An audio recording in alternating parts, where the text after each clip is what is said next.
Hello everyone. I'm not streaming today specifically, but I decided to actually make a small video about the balance patch, which was released right after I went to bed. At least the balance notes, not the patch itself. So this is gonna be kinda basically like the stream when I react on stream. I've already read it though, so I kinda know what to expect and what to I wanna highlight mainly. And yeah, I will just provide my reaction and what I think is going to be played and what I think definitely will get buffed and we will definitely see some more play. So first of all, before I start, the first ever thing I need to mention, this is the first video since I got ArenaNet partner. So I have to mention that this content is actually sponsored by ArenaNet themselves. You can find the links to support me directly in the video description right now. But mainly, let's now focus on the balance update. So ArenaNet posted, "Greetings all. I posted last week that we were looking forward to talking to you about the balance changes once the release went live. Due to the delays, that obviously hasn't happened. We're getting the balance notes to you now so that you can speculate on how they will affect your gameplay. We won't be discussing them with you yet, however, as the changes aren't live. I hope you'll enjoy theory crafting for now and take the time to try out the changes and join the discussion about them when they arrive.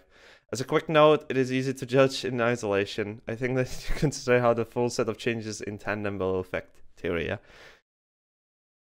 So, better communication, guys. We actually got the balance up ahead, so we know exactly what to do and how to prepare, so we can already min-max gear and stuff right now. We don't have to wait for the balance patch to arrive. So also no speculation in terms of like what will get nerfed, stuff like that. Overall, I think they're all not best changes, but really good changes. Mainly they're buffs, but there are some, you know, nerfs, mainly for Mirage, as it was expected. But yeah, I will get to Mirage eventually. So let's start. So general, fix the bug in which some ring effects with range 600 were appearing later than they should. Yeah, good. Exhaustion, this boon now stacks up the duration of the 3 times. Well, isn't it boon or condition there? Because I think exhaustion was condition, not boon. Confusion, this no longer deals damage when the skill is prevented from activating due to an invalid position of the target related to the caster. Maybe this is a PvP thing, because in PvE, usually bosses do not do anything in terms of being interruptible. When they are interruptible, it's a break bar, and as soon as the break bar is broken, they usually are not stunned. So in terms of raids, I would say that this change will not be affected in any way, which kind of points into my later point there, where I will be discussing Mirage. So Elementalist. In this update and in the future, we're looking to enhance the support of Tempest through boons, healing, and cleansing. Healing Tempest is bad, boys, and it's better than ever. Specific to today's release, we've adjusted the Tempest support. Well, today's means March 5th. We've adjusted the Tempest support through its skills, shouts, and traits. With this in mind, we have added some classic elemental achievement support to each of the shouts, and we've altered Temper's Aura so that it now support functions are easier to access for Tempest players. Well, first of all, let's start with non-Tempest skill, which is just a rename of Frostbow. Well, I mean, the Ice Bow to Frostbow, so they streamlined the naming a little bit so it's not confusing. Sand Scroll, the increased boon duration of the skill grant has been increased from 2 to 3. The number of allies hit has been increased from 5 to 10. So another raids treatment. That's why I say Heal Tempest is back, because it's back in raids. Wash the Pain Away, a pretty nice addition. This skill now cleanses 1 condition from nearby allies on its final pulse. It will go so well with the trait change, Temper's Aura, which is right at the end for some reason. I would just put it up top, because it's the main point there. Feel the Burn, this skill now applies 3 stacks of might to nearby allies for 10 seconds in addition to its other effects. 10 seconds, that's probably the base. That means if you have any boon duration, that's going to be increased. And yeah, I will be talking about Elementalist overall. In addition to its other effect, updated the effects to more accurately represent the attack's radius.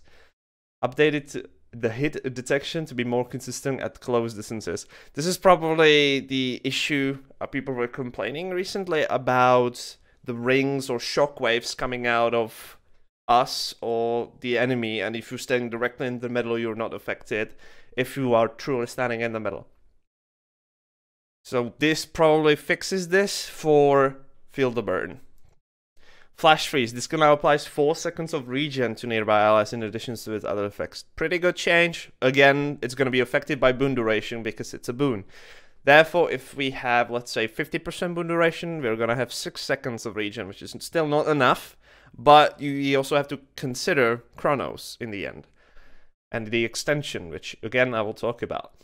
Aftershock. This now applies 5 seconds of protection to nearby allies in addition to its other effects. Pretty good buff. Again, protection is really good, and because Aftershock also applies magnetic aura, it can reflect projectiles, which can be used, let's say on Matthias, where you could act as a backup reflector. It used to be that. I always played it when we played Heal Tempest on Matthias back in the day, before people went double druid. So this is a pretty good change. Overall protection, another access to protection without actually going to Earth to have the trait which applies protection when you use an aura. So I like this. They're kind of trying to make it a bit more viable in raid scenario, which I will talk about in a second because it's still at the end. Rebound. This now applies 5 seconds of fury to nearby allies in addition to other effects. That's pretty good, but I would probably play Fresh Air with the Temperance Aura. Weave Self, the toughness effect provided by Woven Earth has been replaced by 20% in reduction to physical damage. This is pretty nice change towards basically not getting any toughness in terms of raid scenario, because it can make the tanking a little bit awkward if everyone's running the most aggressive builds with almost 0 toughness. Specifically on the Necromancers. And now the change which I love the most. Tempest Aura, the trait now modifies Tempest Shouts to affect up to 10 targets in addition to its current effects. Yeah. So that's pretty cool. This was the change I've been asking the entire time. So I have... Let's go Guild Wars 2 skills just to showcase some of the skills. We'll just make it a little bit larger. So, Temper's Aura is this particular skill. So, we would have to give up Invigorating Torrent, so permanent vigor and regen, so our shouts can hit 10 people. This can be good in so many ways, because in addition to its current effects, meaning 2 might stacks, that's pretty good. You have to run Elemental Bastion in this case, because that's the main source of healing anyway, but now you also have access to more things. So, let's click on a few things. So, when I mentioned Fresh Air, I truly did mean Fresh Air. Something nice here. So, we could play a build which would look something like this. Where we would have Zephyr's Boon for the Swiftness and Fury per aura. And because we will have Temper's Aura... Tempestuous Aura, yeah, sorry. We will actually hit 10 targets with each of the shouts, which is a really good change in terms of, well, being able to be used.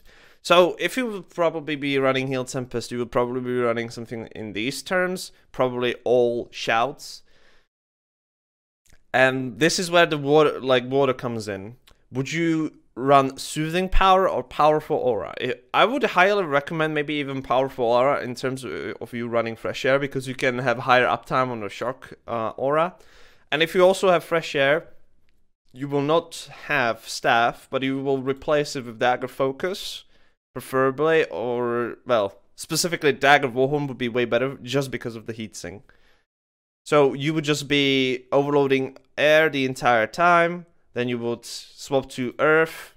You would do 3, 5, 4, maybe even wait for F1 so you can get some might before you heatsink. And then you can also still use Feel the Burn to apply some might. So this is pretty good change in terms of Heal Tempest. Heal Tempest is back. It will actually be a more support role, and still it's a better healer overall than Druid. Druid, on the other hand, has spirits, which I will talk about because those were changed in this update. But overall, something in terms of this would probably be really good. So if I would actually swap and let's say consider it Harrier, the problem with Fresh Air is that you need to have some form of trigger for the Fresh Air, which means you have to have critical hits. Fresh Air, if you don't know what it is, recharge air attunement on critical hit. Gain a ferocity boost when attuned into air. The main thing there is the recharge, so you can easily access air if you hit target with a critical hit.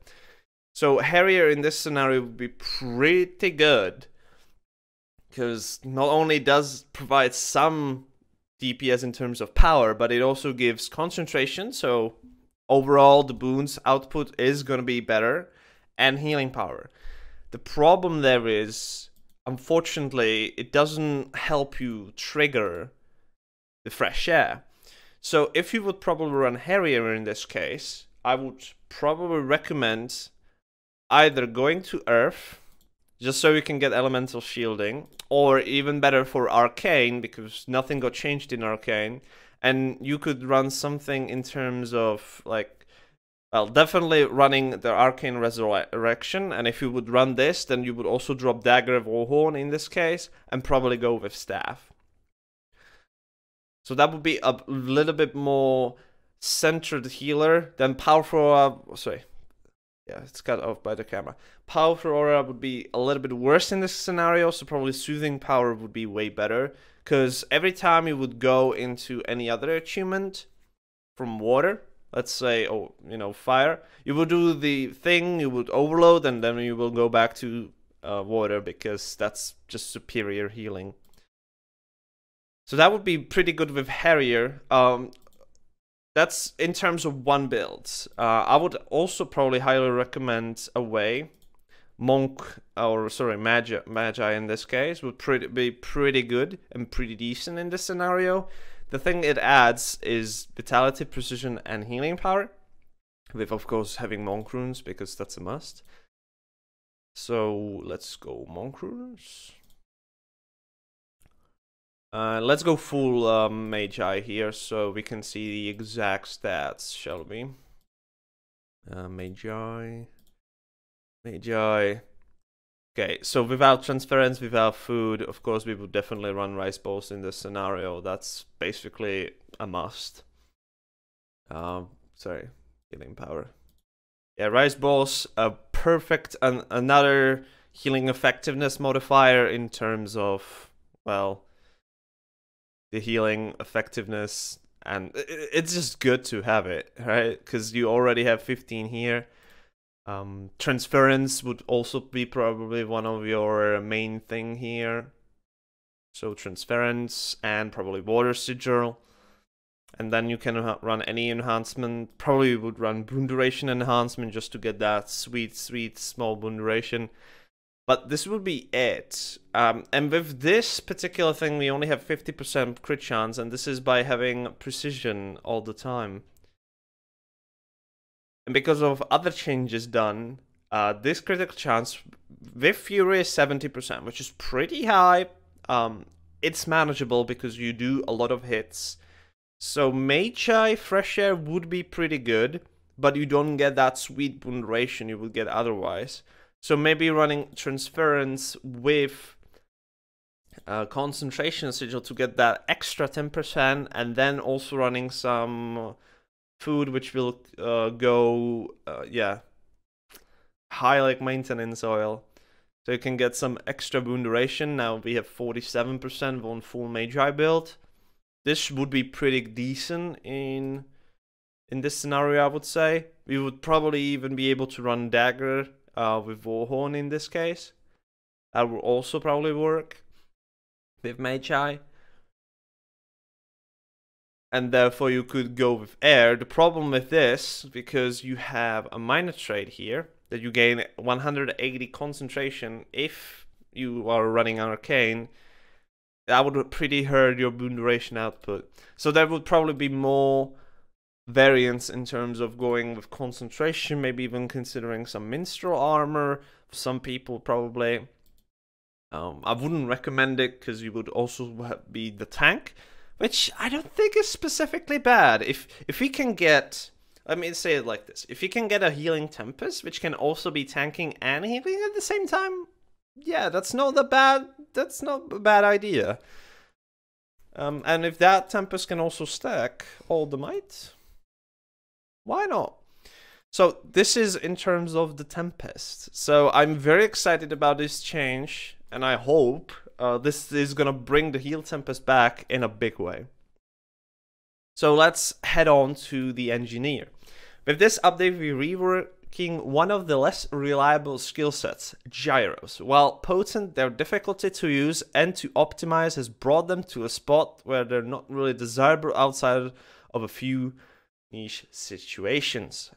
As part of this rework, gyros are being reclassified as wells, and the Scrapper's particular version of them is mobile and point blank to enhance the Scrapper's melee-oriented playstyle.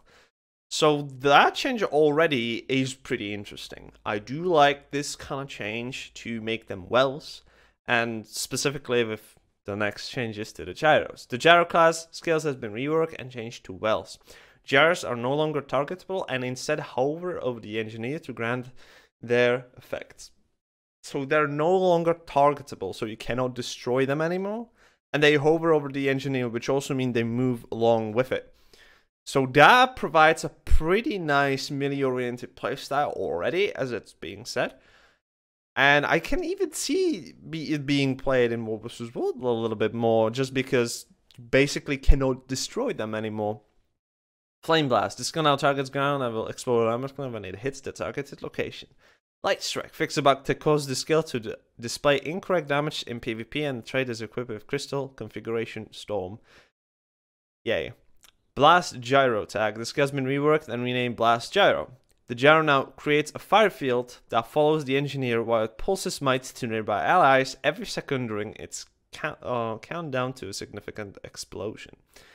That is pretty decent. Medic Gyro. The skill has been reworked. The gyro now creates a water field that follows the engineer while it pulses heals to the player and nearby ally every second. This is perfect. A mobile field which you can blast, which you can also stack, and it's super helpful. This creates a new version of a Scrapper, which is more based on support, which already does exist in War vs. World. But now this enhances really well with overall what it does right now. And due to the gyros not being targetable, it can now actually be a little bit better. And this is a good change. So Engineer as a Scrapper is getting a significant buff in this scenario. We don't know the exact numbers, how much it deals, how much it will scale with heal power, or anything in terms of those particular things, but it already looks like a Scrapper would not also be used in the very interesting scenarios in War vs. World, but also in some PvE scenario. It can also have some more support Scrappers who also pulls and are more beneficial to us as players. So that's pretty good. So Bulwark Gyro, the skill has been reworked. The gyro now creates a lightning field that follows the engineer while it grants them barrier every second and redirects some damage from nearby allies to the engineer. Again, another pretty good thing, lightning field that follows the engineer, providing barrier every second. Wow. It's a little better than the passive 25% reduction in damage, or what the percentage was. Actually, I don't specifically know, but it already improves it in a significant way by pulsing barrier. So Scrapper now have access to barrier, AoE barrier specifically. Engineer as its own did have access to barrier, but it was mostly solo barrier. So now this is pulsing barrier. And barrier is usually fixed, so I am pretty excited about how that is going to change. So Purge Gyro, which was the gyro to remove conditions, I think. The skill has been reworked. The gyro now creates a light field that follows the engineer while it removes condition from the player and nearby allies every second. Super useful. Basically, NGs as heal scrappers can somewhat become more supportive guardians without the access to AoE stability. That's not entirely true in this case. Firebrand is still going to be very good in terms of just stability and access to utility wise, but because of these gyros, you can also have few scrappers in the squad, which will be running some more utility-based builds. And this can help you significantly in your endeavors. So that's pretty cool. So we got Shocking Speed. This straight now increases the radius effect of all gyro skills and causes them to grant super speed to nearby allies on their final pulls. Expert Examination. The straight now alters gyro's behavior to inflict weakness and vulnerability upon its detonation. And then we have some hollow changes. Crystal configuration. Storm projectile fires by the straight no longer deal reduced damage. Updated the tooltip to use the phrase projectile range instead of range threshold. Crystal configuration Eclipse. Reduce the trait stability duration from 4 to 2 seconds in PvP and MOBs as well. No change for PvE. Crystal configuration Zephyr. Destroy now causes Hollow Leaf to inflict cripple for 1 second in addition to its previous effects, which is super speed. So this is just a small hull change. This is mainly targeted for PvP and MOBs as well, as the tooltip says, or at least this thing says, which is definitely true, because the Eclipse with Corona Bursts is pretty strong. So Guardian, Righteous Instincts, which is the ability to give you 50% critical chance every time you have retail on yourself, has been incredibly potent trait since it has been revoked to grant large boost to player's critical hit chance. Because of this, it has crowded out other Grandmaster options for the Radiance business, which I actually wouldn't fully agree there. You would use the signature, let's say in fractals and stuff, where you don't need to have that particular critical chance increase. In this update, we're bringing down the power of this trait to be more in line with other Grandmaster traits and to give a little boost to its competition. Furthermore, we are giving a small boost to staff and torch weapons and enhancing Hallowed Ground to help it achieve its purpose, to help allies managing crowd control. So Symbol of Vengeance, fix about that cause the skill to function improperly with the Symbolic Adventure and Symbolic Power traits.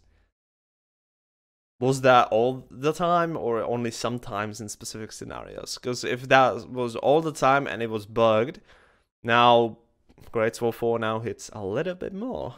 So that might be buff. True Shot, which is the longbow skill. The skill range has been increased from 1200 to 1500. Okay, some Dragon Hunter changes. Tome of Justice Chapter 3, Igniting Burst. Fix attack that could cause this skill to fail to hit foes in the center of its radius. So, I've already mentioned this. So they now fixed it. Wow, feels good, man. Cleansing Flame. Increased this skill's damage per hit by 21%. The final hit of this attack inflicts 2 stacks of burning for 4 seconds. So, that's a lot. Okay. I like that. So Cleansing Flame, as far as I know, is the Torch 5. Let me quickly just look at that just in case before I'm saying something wrong. Yes. So Cleansing Flame is Torch 5 on Guardians. So that sounds pretty good. So I like that change. Amplify Wrath. Instead of burning foes that the Guardian blocks, this trait now increases the duration of the burning passive effect applied by virtue of justice by 20%. Okay, not bad. So, Amplify Wrath is it virtues there? No, that's Permeating Wrath. Amplify Wrath. Hold on. Let me... Oh yeah, you can see my thing, I guess. Amplify Wrath. Yeah, this is the awkward moments when I'm doing this live without actually preparing. Oof. Yeah. Oh, it's this particular skill. Burning damage is increased. Burn enemies whose attacks you successfully block. So it's in Radiance as well. So this is in Radiance. Radiance. So this one. So what is the change specifically again? Instead of burning foes that the Guardian blows destroy now, increase the duration of burning passive applied by virtue of justice. We will see. We are getting to the other ones. Honorable Staff. The straight now grants 120 concentration plus an additional 120 concentration while wielding a staff, in addition to its reducing staff skill recharge times. So this is kind of like the change with Warrior and stuff as well. Or similar to the old changes to Warrior. Or not exactly only Warrior, but now you can get bonus damage while not wielding the weapon, which is designed for, but it's kind of more like you get more if you actually do have it. So I like this particular change. Honorable Staff, I liked it overall, so I don't mind like this kind of change. Lesser Smite condition. This damage of the trait has been reduced by 40% in PvP only. Alright then. Perfect Inscription. This trait now applies its share signet passive effect to the Guardian in addition to the other allies. So that was a pretty significant change in terms of when you actually use the signet, you didn't get it yourself, which was a little bit awkward because you basically reduced your damage in order to increase others, which was awkward in a way that you felt kind of betrayed by it, but then again, it was pretty balanced, I would say. This change will definitely boost up its damage by actually using this trait. So where I can see the use of this trait is definitely in fractals. And yeah, you would just instantly use, if you run double Dragon Hunter and have perfect inscriptions, you would instantly use those signets, instantly get 2 stacks, if you have 2, that is. And also you will get one for you them itself. So this is a pretty good change in my opinion. It will definitely, this is a very increase in DPS in fractals if you run Guardians, because you will have a lot of break bugs to break. Radiant Fire. Fix the bug that causes trait to occasionally fail. Well, good thing. Torch 4. Righteous Instincts. So this is the main thing they talked about at the beginning, that they don't want Righteous Instincts to be the main thing. The straight critical chance bonus has been reduced from 50 to 25, which, does it change anything? I don't think so, because if you run full Berserkers, you should be around 50%, or something like that, I think, maybe even more. Then you will also have Fury, so that's 20%, then you have 25, then you will probably have a Banner, which is another 100, which is a change I will talk about. Yeah, it should be fine. The trade was a significant increase in DPS for builds which were not running Berserkers or Assassins, whatever. Well, you didn't even need Assassins though. What am I saying? Yeah, that would be a really awkward build. So overall, Guardian change is pretty good. So far, just to kind of like gaze through this, Elementalist changes is awesome. NG change is awesome. Guardian did get some nerf, but they're actually reasonable. And of course, getting some buffs here and there. So Mesmer. Now we're getting to the true content. After watching Mesmer builds develop following our last updates, we have a few more adjustments for both Chronomancers and Mirages. Ooh. While we think that Signal of Inspiration's new functionality is working well, it's a little too strong, so we're slightly reducing both the recharge time and the extension of the boon duration. This still leaves it a little on the strong side, but we don't want to remove it entirely. Thank God. Similarly, the Danger Time train ended up being too strong. Yes! We've been seeing some high damage numbers coming out of Necromancers. We're also bringing support skills. Lowering the Defiance Bar's damage of Signet of Humility, which is Moa Signet, made it fairer when compared to other Defiance breaking skills, but left it in an unsatisfying place due to its high recharge time. We're lowering the recharge time in PvE areas to allow it to be used more frequently in situations where additional Defiance damage is needed. Finally, we are slightly reducing the duration of Mirage Glow Dodge in order to make it more like the normal dodge move. When we first built the Mirage specialization, we felt that the dodge window had to be larger than the normal dodge in order to compensate for the fact that the player doesn't move with the dodge. As players have become more accustomed to the specialization, we found that this advantage is no longer necessary. Coupled with the super speed that's granted by the other minor trait, Mirages can travel significantly further than a normal dodge while attacking. This change does not affect the window for an ambush attack, which has always been on a separate timer. So already by the text, we're just reducing the dodge frame on Mirage, which is a really good change. But now, let's go for the meat. Let's go for the two things. Tides of Time, and I love this change. The skill's collision logic has been updated to reduce instances where the projectile could be unexpectedly destroyed. So this probably fixes where you would start a fight and you would use shield files while, let's say, the NPC or the boss is still invulnerable. If the projectile would hit something which is invulnerable, it will be destroyed.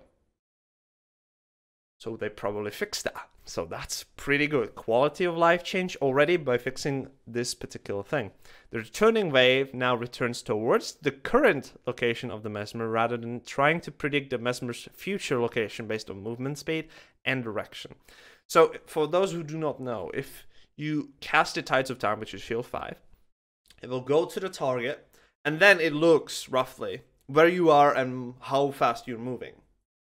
So let's say I casted it in this position. You know what? I'm just gonna use this thing.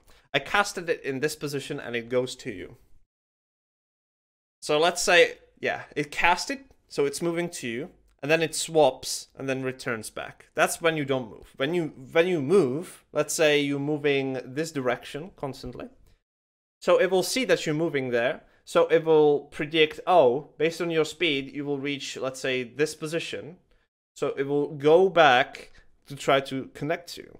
It doesn't work all the time because sometimes you just like move a little bit, but then you stop and suddenly you see the projectile like going there. Because Tides of Time cooldown is reduced by half if you get hit by the wave coming back, it is a pretty bad to not actually get it back. So this kind of mitigates the thing a little bit, but it changes its functionality. So for me, being used to this, yeah, this is going to take some time to get adjusted to, probably like 2-3 days. Well, that's what I mean by some time. But overall, I like that change more because it's less punishing towards like micro changes in movement speed and stuff. So that's pretty good. The main thing now, the skill now applies quickness while traveling outward and alacrity while returning. So the main issue with Chronomancer recently was that it provides more alacrity than it can provide quickness. Because quickness is, if we would consider having both wells in this case, quickness, the only way to get quickness would be the elite skill or the quickness well. Whereas with alacrity, you could just do Tides of Time and get the alacrity instantly, where you would actually have to enter continuum split in order to do the time warp so you can get the quickness instantly. So now they kind of changed it so you get quickness instantly and alacrity when the thing comes back. So I think in order to properly extend it, the duration of alacrity, we also have to think about just making it a little bit more convenient in terms of the signet. So I think we should end on casting signet last, or second to last, if that makes sense. So we can wait for the shield to come back. I do not specifically think if that is possible. So we have to probably do, if we enter continuum split, we would have to do it, yeah, we will probably extend no alacrity in this particular scenario. But we no longer have to run time warp in order to begin the rotation, which is really good. So this kind of opts for, let's say, running gravity well and stuff like that. But then if you miss one of the Tides of Time, it's gonna hurt. So speaking of wells, Well of Recall. So that's the alacrity. Reduce the recharge time of the skill from 30 to 25 seconds. So they've reduced the time. Yeah, that's fair. So still 10 seconds if you extend it with, let's say, 4 signets. Because let's presume this is raid scenario, so 4 signets. If you would extend it, well, I hadn't talked to it, but I know it's going to be 3 seconds for the signet now. Yeah, you can easily upkeep alacrity now. It's much more easier in 10-man scenario, which is pretty good. Signet of Humanity reduces the recharge time of the skill from 180 seconds to 120. So, yeah, 2/3 of the cast time. Oh, sorry, the normal cooldown. So that's pretty good. Signet of Ether. The skill's recharge time now begins at the same time as Phantasm skills are recharged. I like that. Mirage Cloak. All applications of this skill effect have their duration reduced to match the duration of a normal dodge roll. This change does not affect the timing window for ambush skills. Yeah. Speed of Sense. Super speed duration has been reduced to match the Mirage Cloak's duration.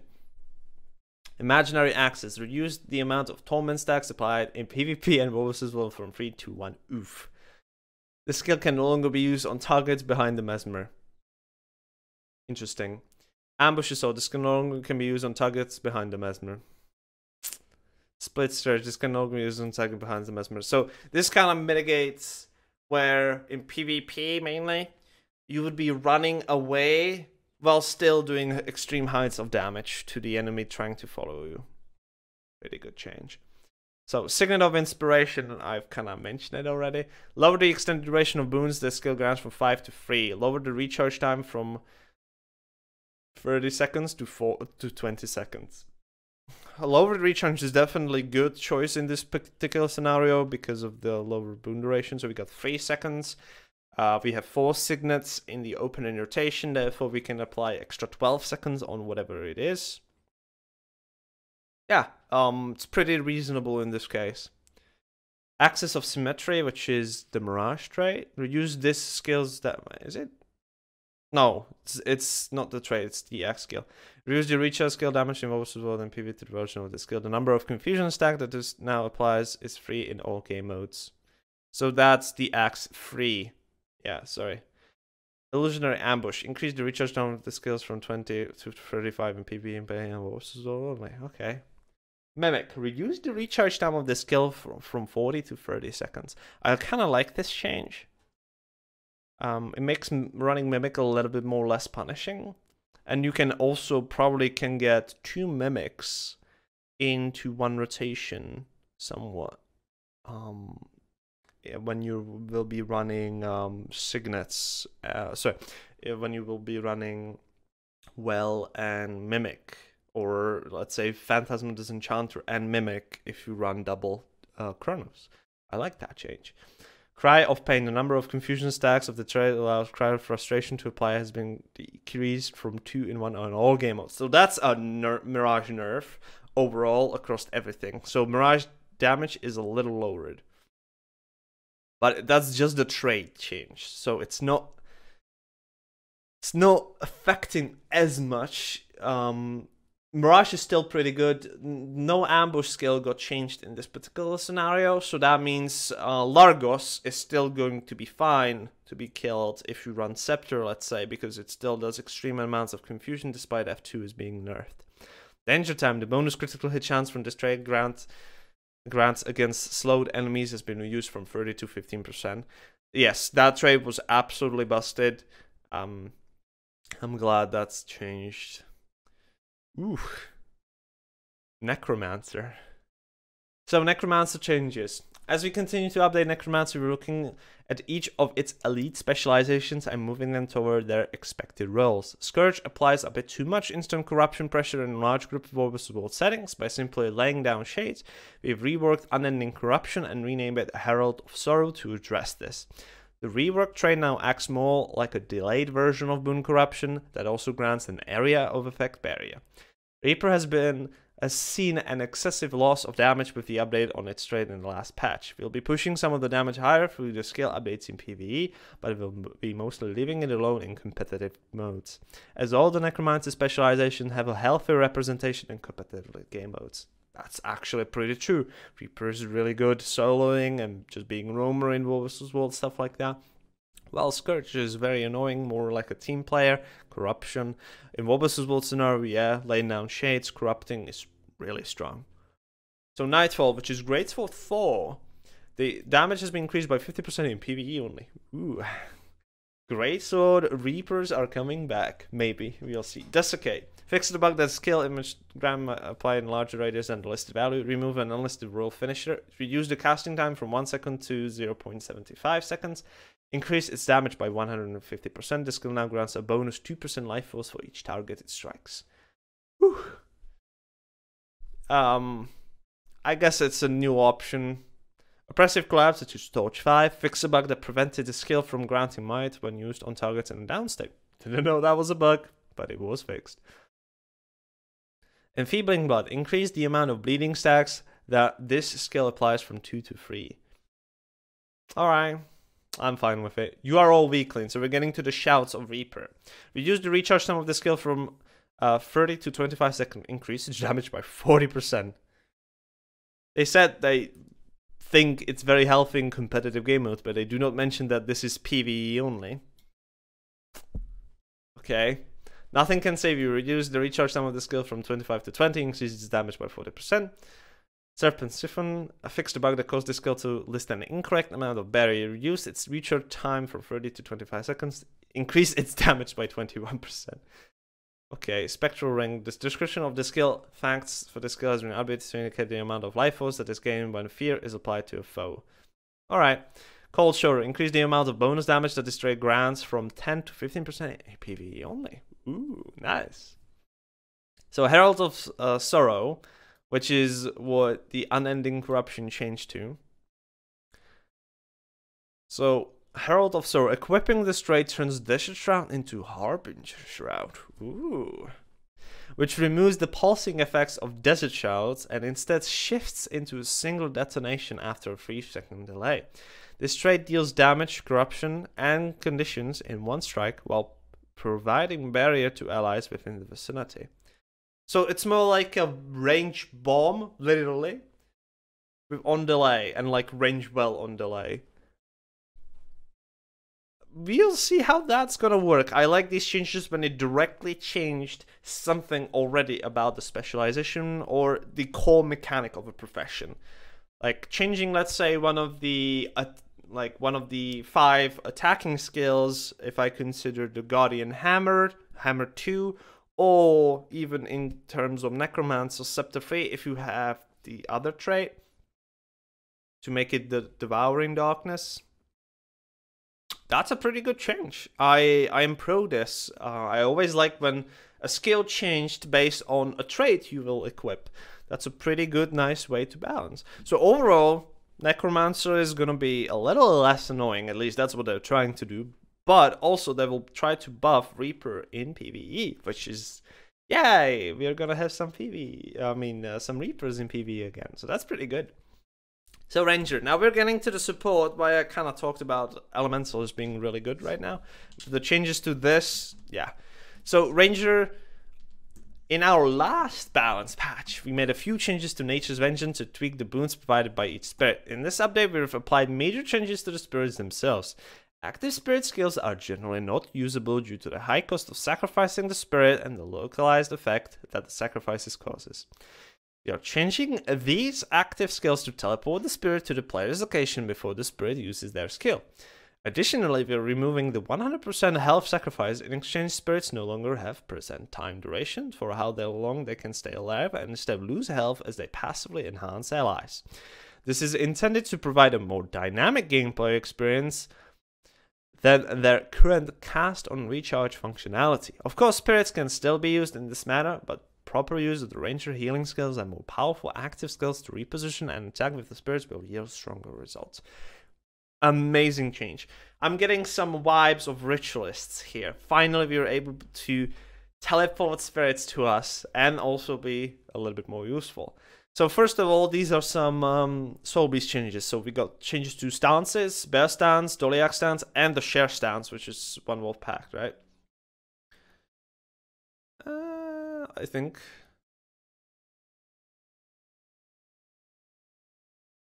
No, one wolf pack is the elite. Sorry. Leader of the pack is the stance share. Yeah, sorry about that.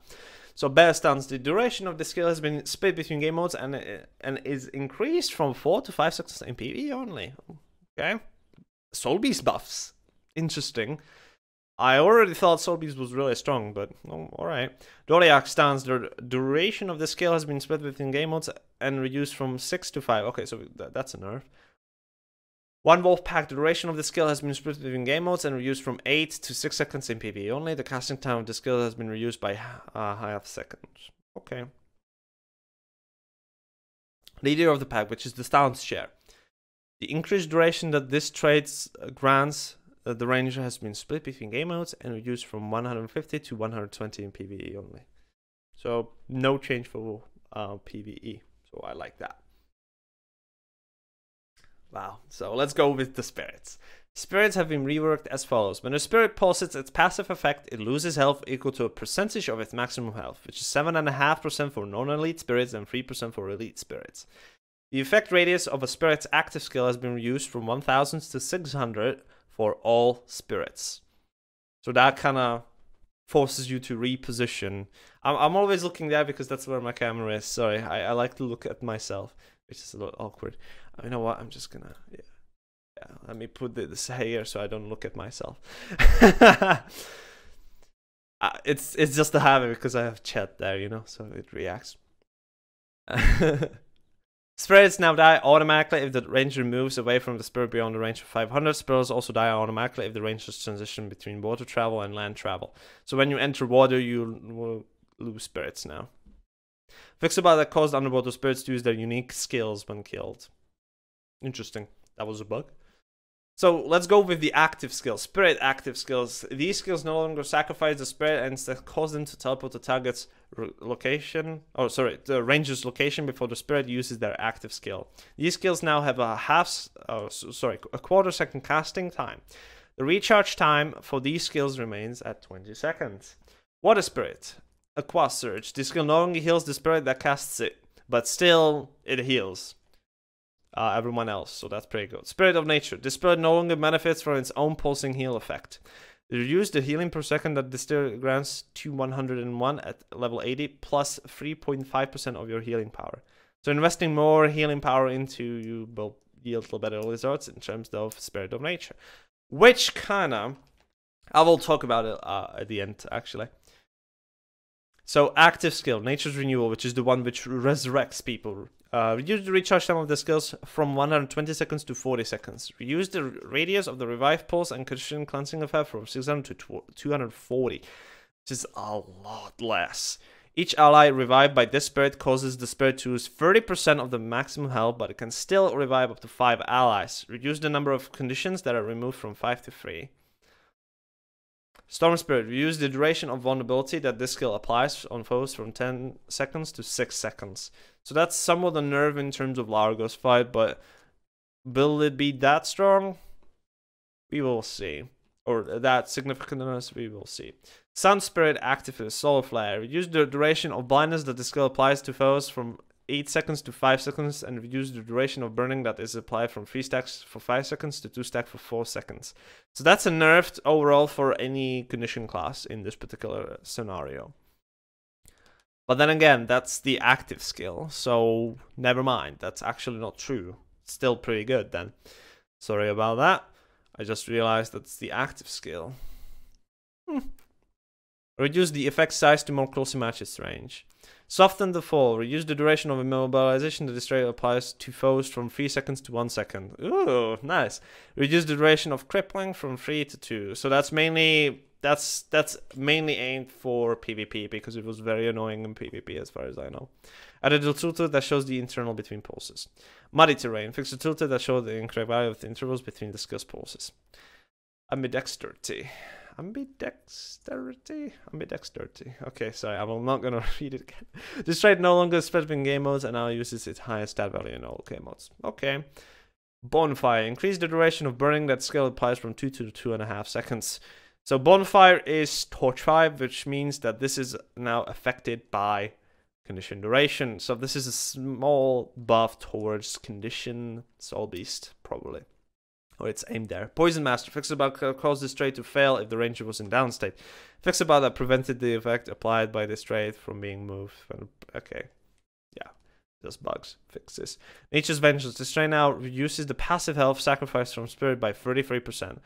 So from 7.5% by 33% to 66, so 2/3 of it. So roughly around like those 5%, right? 4 point something. Additionally, boons granted by spirits are now applied when the spirit's active skill is used instead of being applied upon set interval.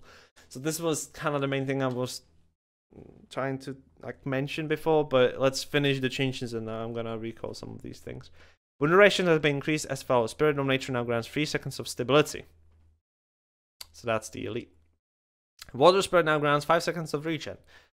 Frost Spirits now grant 3 stacks of might for 8 seconds. Stone Spirit now grants 3 seconds of protection. Storm Spirit now grants 5 seconds of fury. Sun Spirit now grants 3 seconds of vigor. So, fury, that's pretty good. Well, not fury, but overall, I like these ranger changes because this makes a few of the changes be really heavily reliant on how it works. So hold on, boys. There we go. So in a scenario like ranger, you would probably have these 3 trait lines. Probably have something in terms of this. Of course, you will be running some might here. Probably top here. In case of utility skills, if you do not have any other druid, you should be running all spirits already. So the most used spirits are Frost, Sun, and Stone, and of course the Elite and Water Spirit. So now these active effects now also help you a lot. If you had Water Spirit, let's say, then Cultivated Synergy wasn't that particularly useful because you would have to sacrifice the Water Spirit. So probably I run it a lot of time. I run the days on the staff, so now kind of makes it a little bit more better because you can teleport the spirits to yourself. So the main thing I want to say here in this particular scenario is when you use, when you use a Spirit of Nature active, because now it also grants stability when you use the skill. And if you want to just reposition those spirits, you can instantly use them, but the problem is this is going to be a 40 seconds cooldown, whereas this is going to be 40. So if you're going to reposition the Elite Spirit, you have to do it in terms of basically being alive and stuff. Because the Elite Spirit still pulses health, so it's pretty good to have it around. So let's say in Matthias, it's pretty good to have it around, but the spirit itself doesn't do anything but like actually that. So if we're also running the nature trait here, the Nature's Vengeance, which was mentioned. So these boons, which it applies when like periodically on the interval, is now going to be changed to be the active portion, which should be again affected by boon duration there. So, that being said, when it's active, you will have to reposition spirits more based on where you're standing. So, that's a pretty significant change in a way that you can spawn the spirits anywhere, and then you can reposition them to yourself in a raid scenario. I'm talking right now. You can spawn them anywhere, and you can reposition them to yourself, which again makes it really good in my case. Oh, sorry, in my opinion. Repositioning is always good, and again, as I've mentioned, we're getting some of the Ritualist's vibes, repositioning spirits and stuff. That's pretty good. I think overall, this particular change is going to be more beneficial to the Ranger overall and to its usability, but it's going to be a pretty significant, I wouldn't call it specifically a nerf, but this might be a problem for people who only play druids and nothing else and have no idea about how the druid works and how it properly play it. With the new reposition skills, if you were running double druids, because both druids were, excuse me when I'm gonna say that, but they're not competent in their abilities to actually provide 25 might by themselves, this particular change is gonna hurt the most. So you will still kind of have to do this, but you have to use the active skills if you're gonna run with Nature's Vengeance in this case. Which also kind of brings me to my point there.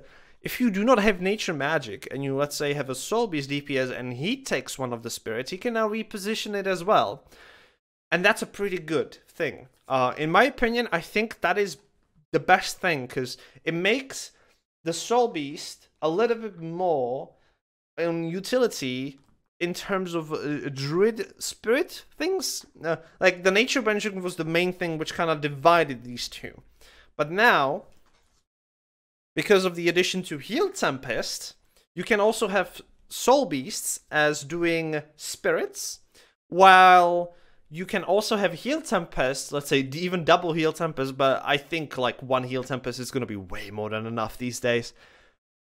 But you can have one Heal Tempest and one Soul Beast in terms of double Druid, and Heal Tempest heals significantly more nevertheless.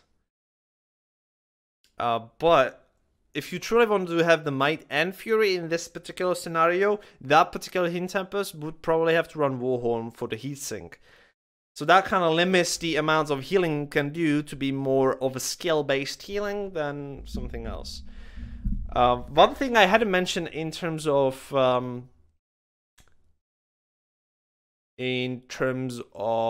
Elementalist, I would love that they would change one more thing in this particular scenario to be Powerful Aura to be 10 targets instead of 5. If this would be the case there in terms of Heal Tempest, running the Unstable Conduit with Powerful Aura would be significantly better in terms of basically everything. Fresh Air would be significantly affected by this. So you can always chase Shocking Aura, therefore you can provide Might with Shouts, stuff like that. So overall, that would be a little bit better, but that would make it so strong. The changes to Heal Tempest right now is going to be very significant to be considerable to, instead of running double Druid, run one Heal Tempest with Fresh Air and Heatsink, and you're going to have one Soul Beast as a DPS with just spirits. So if you would probably lose the ability to share stances, unless, well, not with the Elite Pact, of course, but you would run Frost and Sun at least. Definitely, because now the Stone protection can be also applied by Heal Elementalist. If you run Earth instead of Air or Arcane. Speculations, guys. Theorycraft. I will love when this patch goes live, specifically because I loved Heal Tempest. When the beta for HOT came out, I was one playing it, and I loved it so much. I did fractals with it. We never died. It was amazing. Alright, boys and girls. We got only 3 remaining. So one of them is going to be very important, which is going to be the Warrior. So let's finish this, because it's almost done. We're making some changes to the Revenant in this update that will curb their excessive condition damage in PvE and bolster their damage in PvP. Oof. Also, yeah, I don't see myself anymore because I always look there.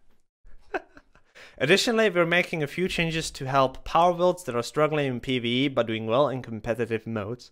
Targeted destruction, for example, will now grant higher damage bonuses in PvE areas where higher stacks of vulnerability can be maintained, but lower damage in competitive modes where applying multiple stacks of conditions is harder. Song of the Mist has struggled to compete with the other Grandmaster traits in the Invocation line even after it's reworked, so we're improving various aspects of the skills, making them easier to land hits and stronger when fewer targets are struck. So, Inspiring Reinforcement. This skill can no longer hit the same target multiple times in a skilled cast. Inspiring Reinforcement. Inspiring Reinforcement. What is that? What is that? That sounds like as a renegade thing. Inspiring reinforcements. Oh, that's the Jalis. Create a stone road that damages and weakens foes as is created one. Okay. So cannot hit multiple. Okay. Oh wait, that's warrior. Nature armor, fix a bug that caused the skill to fail if the player was in the air or swimming on the surface of water after the skill had finished charging. Okay. Ashen demeanor, fix the bug that caused the skill to apply conditions to the Revenant if they were knocked off their mounts. Targeted destruction, yeah, so that's the change. This now grants 0.5% damage per each stacks of vulnerability instead of flat 10% bonus. It's also no longer split between game modes. So this means on 25 vulnerability, this will now deal 12.5% damage increase. So it's 2.5% more in PvE scenarios, meaning rates, because you can easily upkeep that, while just being 10% flat. Sorry, not being 10% in competitive game mode. So actually, vulnerability kind of counts now. It's also no longer split between game modes. So yeah. PvE wolves as well. Draconic Echo. Fix a bug that history prevented lingering passive effects from granting wounds while the Revenant was in other stances. Fix the bug. Always a good thing. Shackling Wave. Increase the skill's damage per additional strike by 40% in PvE only. Shackling Wave. Searing Fissure is Mace 2, so this is important. The skill now applies 3 stacks of burning for 3 seconds on its first hit. 1 stack of burning for 1 second only on the next 3 hits. The damage of the first hit has been increased by 100%. Increase the recharge time from 3 to 6 seconds in PvP and vs. World. Alright. So that's the change they're trying to affect there. Rampant Wex. Reduce the duration of torment applied by this trade from 4. Okay. So that's yeah. So that's nerf there. Songs of the Mist. The string read. Okay. So that's the change to the change there. To the Grandmaster trade, I think. This trade, yeah, is being increased. The effects provided by each skill activated by this trade have been updated as well. Call of the Assassin. The stacks of vulnerability that's applied have been increased from 5 to now that's 2 seconds of quickness with an additional 1 second per target hit. For each target that's hit. The skill's damage is no longer split between game modes and now uses its highest value in all game modes. Alright. Call of the Dwarf is now grants a baseline amount of barrier with addition barrier per each target that struck. Barrier values for each portion have been adjusted. Its damage has been increased by 50%. Increase the duration of torment that applies skills from 6 to 8 seconds. Call of the Centaur, the radius of skill has been adjusted. Dragon, the amount of burning that this skill can stack has been increased from 1 to 2. The damage is no longer split in game modes. Renegade, the amount of bleeding that the skill can. Okay. The energy is still going to be better than actually going with this, so I could see this maybe in PvP and vs. World, but still the energy increased by 25 when you're below 10 energy is still going to be better. So let's go for the small bits. Thief. We've been looking at ways to improve the pistol main hand and dagger offhand build for thieves. We wanted to give the weapon pair a little bit more lethality without improving other weapon sets or removing current utility. So we decided to go with the mechanic we used for Tile Line during the Underwater update. This allows Shadowstar to flip over to Repeater for a period of time. Additionally, the team has adjusted Unhindered Combatant, so the exhaustion scales with the severity of the condition that was removed. Finally, we're reducing the duration of stealth for Silent Scope in competitive mode, so it can be moved despite in combat rather than stealth upkeep trade. Woo! Alright, let's unpack this. So first they mentioned that Shadowstar will flip to Repeater for a period of time. So that's a pretty good change. Let me quickly breed up the pistol. All right. So this is the pistol still. If you do not have any offhand weapon, this is Repeater. It changes if you have any offhand weapon. So this is Repeater. So this actually hits multiple times. So now they want it to, if you run sorry, not dagger. Wait, what did you run? After Shadow Return. Yeah.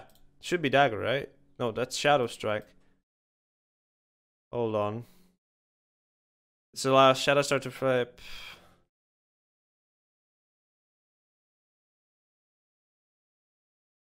Wait.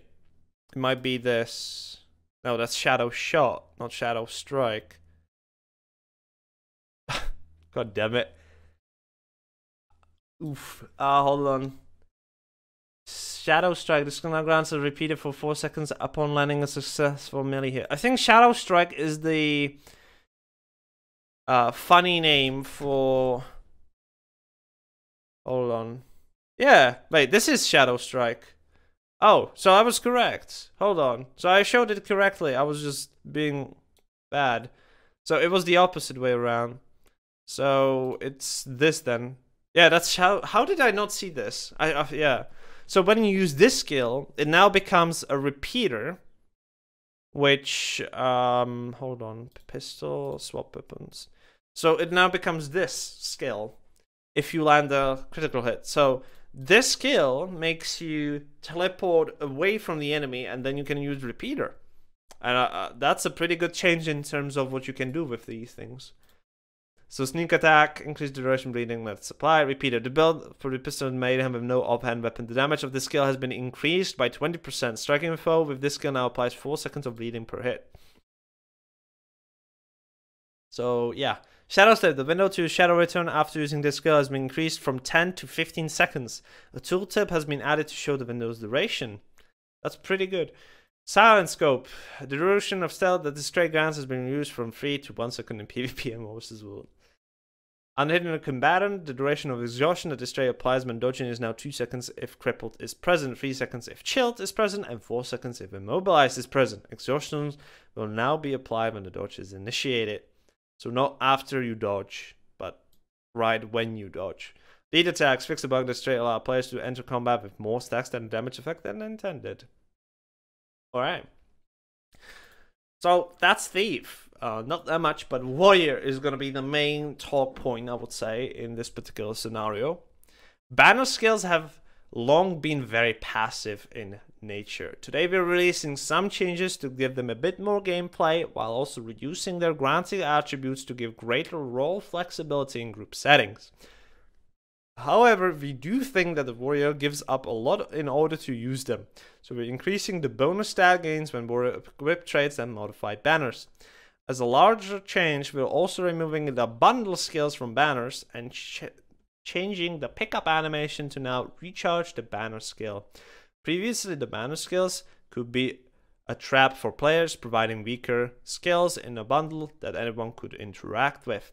We considered enhancing the banner skills, but we don't want banners to be alternate weapons that take away from players' normal weapons. So they actually offered that we could have done this as well, but we went for this, and we don't want that particular thing because of this. Communication is happening, guys. Despite it's just a balance update. The banner skills have been reworked as follows. Banners no longer have skills and are instead destroyed when they're picked up. Banners can now only be picked up by the warrior who summoned them. Reduced ore banners stat gains from 170 to 100 at level 80. Banners duration have been reduced from 90 seconds to 60 seconds. All utility slot banners have all their recharge time reduced from 120 to 80 seconds. Alright. Picking up a banner now reduces the recharge time of that banner by 60 seconds. Yeah. Battle Standard resyncs the time at which a banner appears to properly line up with the effect. When planted in the ground, this banner skill now deals damage to foes within a radius of 180. Foes who are in downstate are now finished when damaged by Battle Standard. Wow, that's interesting. The skill's targeting reticle will now display the radius for effects that finish foes who are in downstate and effects that revive allies. But let's get to the true meat here. Winds of Disenchantment. This skill, or this is now a channeled skill, and it will follow the warrior. Its pulse time has been reduced from 1 second to half second, with the duration remaining at 5 seconds. Breaking the channel will now destroy the spell. The casting time has been reduced to half seconds. I don't know what to say there, but this sounds as a pretty good alternative and pretty good skill now, because it's a mobile. So, this nerfs it for, let's say, fractals when it was used as offensive to deal, like, remove boons from the target with no pain or vengeance. Sorry, no vengeance. The other one, battlefield, something like that. Sorry. Yeah, but when the friendly enemies die and the target gain boons, that one. And then there's no pain, no gain, which they get it periodically. So this kind of reduced it, because now, if you truly want to have the bubble up, you have to channel it. So that means you cannot do anything else but to channel that bubble. So this is definitely a good change, like aim change, that if you truly go with this particular skill, this is mainly probably aimed for Warbuster's World, of course. If you go with this skill, you are unable to do anything else but to have the skill up. Unless you, of course, get interrupted with it. So, Inspiring Battle Standard. This trait has been renamed Doubled Standards. It no longer causes banners to apply regen, and instead causes the warrior to gain 5 seconds of swiftness when summoning or picking up a banner. Additionally, the banner effect improvements that are gained when this trait is equipped have been increased from 50 to 100. So that means you can get those 100 here to 200. So it can be a buff if you run the banner trait. Hold on, I'm picking it up. So that thing happens if you run Discipline. No, that's Spellbreaker. Hold on. Let me go Berserker so I can like show it on the condition Berserker, I suppose. Arms.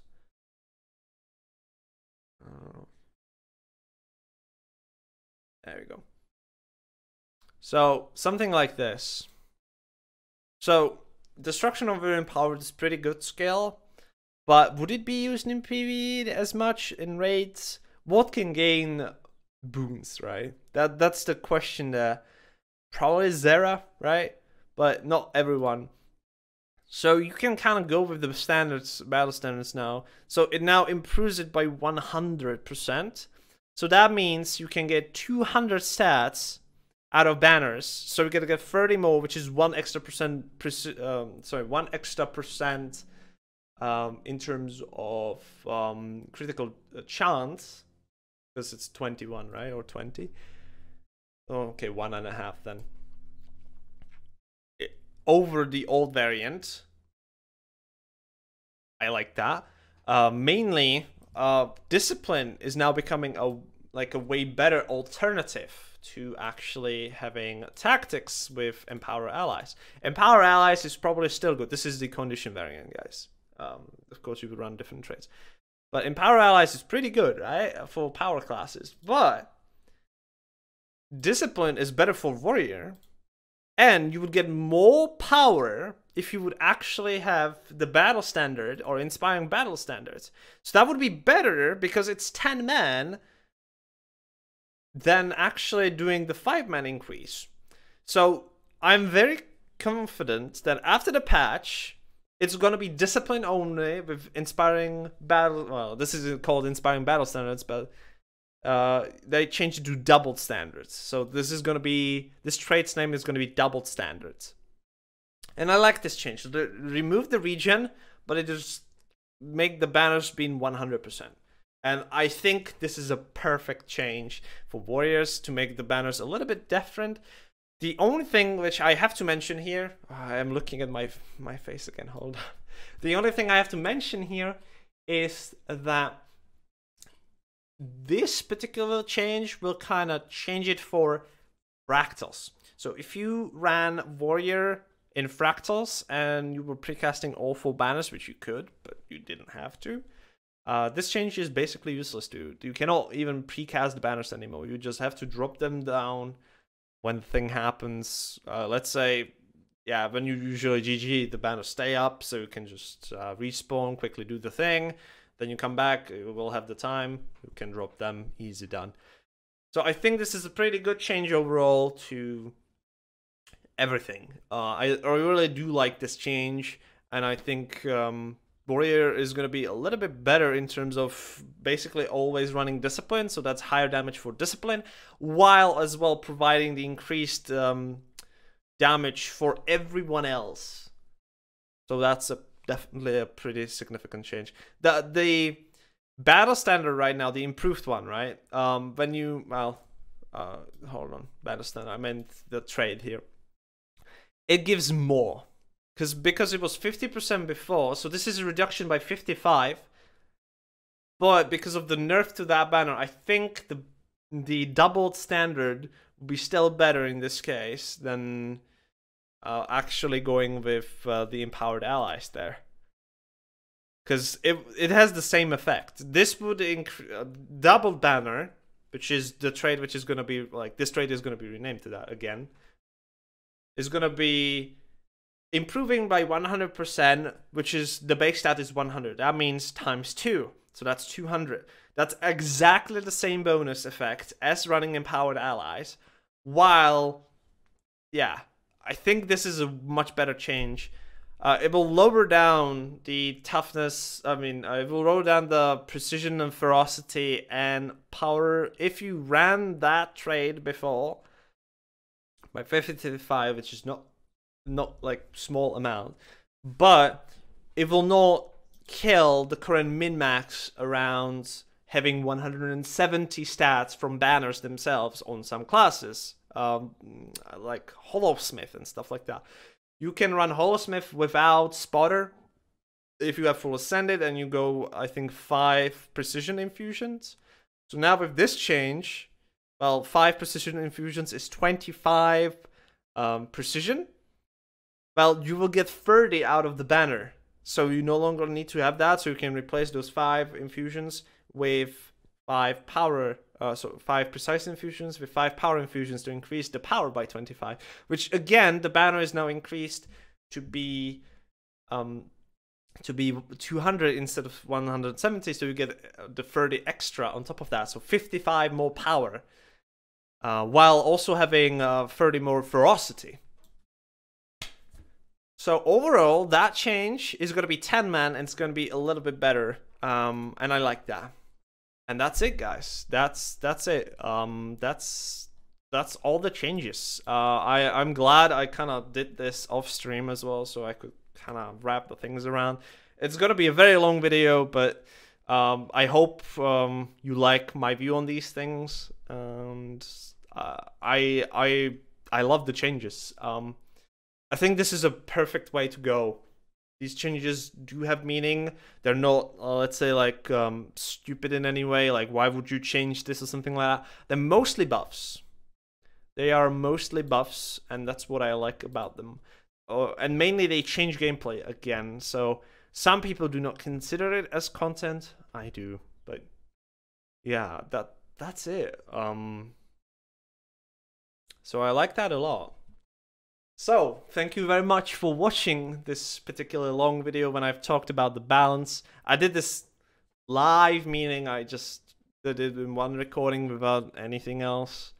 But I try to give my view on certain things, how I think it's going to be played. Overall, just to kind of wrap things up, I do like the direction these balance changes are going, and I definitely am happy to wait like the extra week. I was very skeptical about what they're gonna do, but these changes do have meaning. We're gonna see how much Mirage is gonna get nerfed in terms of like how it will make like how it works in PvP, sorry, stuff like that. I am so happy for War vs. Worlds to have the new mount, because I don't think it's going to be overpowered in any way. I think it's going to be like more, not specifically a gimmick, but just a convenience to travel faster to your commander, which again, in terms will be more gameplay because you will be faster anywhere you go. I like this. This is a pretty good change, and I like it a lot. Scrapper changes for War vs. look very interesting to me. I might even consider going for that. Heal Tempest is back, and it's better than ever. It's basically been better than since the release of the game, actually. At least with these changes, I I'm going to be very happy to actually gear up a heal Elementalist, or sorry, heal Tempest, and actually go into raids and play my favorite build once again, which also will now provide extra might and fury and the extra boons to your team, which is not going to be as full as the druid could do it, but you can still do quite a lot with this, and I like it. So let's go again, quick TD, well, I'm mentioning it again. Guardian, overall, I like that change. Righteous Instinct will not do that much. In PvE, if you were doing fractals, you were probably running Perfect Inscription anyway. So this change that you can receive the bonus now, the passive bonus, is a little bit weird, right? The main idea of this was giving up your passive to increase everyone else. Now this is just giving up, you know, giving up. You can just use that off cooldown almost. You will still kind of feel that you don't have it, but it's not as impactful, and it will definitely make things much more easier to do in terms of fractals and bursting things down if you do a lot of damage. So Mesmer, I do like the Tides of Time change. The opening rotation is going to change again. Veil Recall as being basically the same as the Veil of Action cooldown right now, so they're going to be nicely tied up together. So that's, again, pretty good change. Seconds of Either, okay. Mirage Scroll change, I like that. Lower dodge, so it's going to be more punishing in, let's say, even in PvE and Largos fights. Of course, in PvP, that's the main area to nerf this. Some DPS nerfs.